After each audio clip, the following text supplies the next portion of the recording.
हरिभक्त पारायण निवृत्ती महाराज देशमुख हे त्यांच्या रोखटोक भाषणासाठी ओळखले जातात. ते समाजाला अनेक मोलाचे सल्ले देतात आणि समाजाला चांगला मार्गही दाखवतात.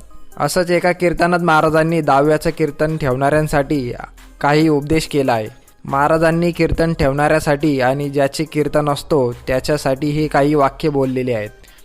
ते म्हणाले आहेत की दहाव्याचं कीर्तन करणं म्हणजे काही सोपी गोष्ट नाही, ते खूप अवघड असतो. चला ऐकूया महाराज काय म्हणाले.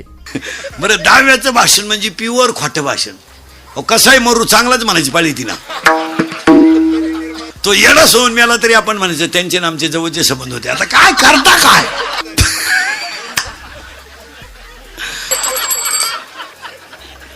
त्याला एकदा सोसायटीचं चेअरमन केलं ते त्यानं 300 वर ऐकला तरी आपण त्याने म्हणायचं गावाच्या विकासात त्यांचा फार वाटा आहे. आता काय कर त्याच्यापर्यंत त्याला उचलून आपटलं तरी आपण म्हणायचं त्यांनी कुटुंबाची घडी अतिशय.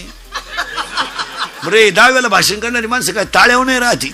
ते माईकवर बोलणार राहतं भांबेल आणि भाषण करणाऱ्यांना सूत्र एक नेटकं चालू होतं. त्याला माहित नव्हतं गडी मेलाय का बाई मेली का काय केलं. त्या बाईच्या नवऱ्याचं नाव होतं बाबूराव आणि त्याची मिलती बायको. पण ती एकाला मोठ्याला बोकांडी घ्यायचं. ते माईकवरचं लगेच म्हणलं ते श्रद्धांजली वाहतील. ते रस्त्यानंच होती. घाई घाई झाली. ते आले. ते बाबूराव चमन करून बसलो होतो पुढं. याने तपासच नाही केला कोण गेलंय. हा आला म्हणला बाबूराव जाऊन 10 दिवस झाले. आणि बाबूराव सारखा माणूस गावात होणार. बाबूराव त्याच्याकच पाहत होता. बाबूराव म्हणला आता माया बायकोचा दावा आहे म्हणून सोडलं तुला, नाही तर उचलून आपडलं असतं. मी बायको पाहिली दुसरी, तू म्हणतो बाबूराव जाऊन 10 दिवस.